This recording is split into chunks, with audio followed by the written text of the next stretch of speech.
Imagine taking a trip of a lifetime to scuba dive in Australia only to find that the dive boat that took you to that location has abandoned you at sea. That was the reality for 33-year-old Tom and his 28-year-old wife, Eileen Lonergan. The couple boarded the Outer Edge dive boat on the morning of Sunday, January 25th, 1998. Skipper Jack Narn and his 5 crew members were taking the 26 passengers out diving at 3 locations at St. Crispin Reef, which is 38 nautical miles off the coast of Port Douglas. According to Jack, at about 3 p.m., all the divers were supposed to be back on board and a mandatory head count was done. He said that all 26 passengers were accounted for. However, Dive Master George indicated that this wasn't accurate. He said he counted only 24 of the 26 divers. Apparently, 2 of the divers may have jumped back in the water and been counted twice.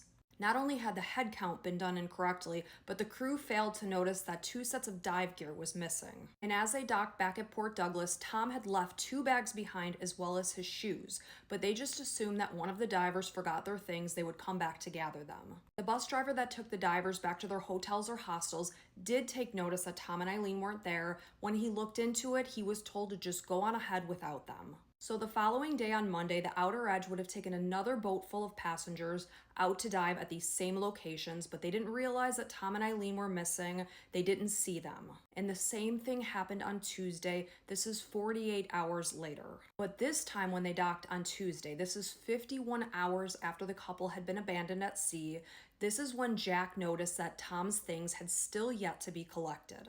When he opened the bag and saw their photo IDs, and it dawned on him that this was the couple he took out on Sunday and he realized he forgot them, I can't imagine how he must have felt at that moment. They immediately started a sea and air search for the couple, but there was no sign of them. Unless they had been attacked by a shark, being left behind wouldn't have been an instant death sentence. But under the hot Australian summer sun, dehydration would have happened sooner than normal. Slowly but surely, their belongings started to wash ashore. This included a dive slate, which proved that they survived their first night at sea and documented their thoughts at 8 a.m. on Monday morning. Jack Narn was ultimately found not guilty of manslaughter, but his company did plead guilty to negligence and they were fined. Since the equipment that washed ashore lacked teeth marks, it's likely they sadly died from dehydration.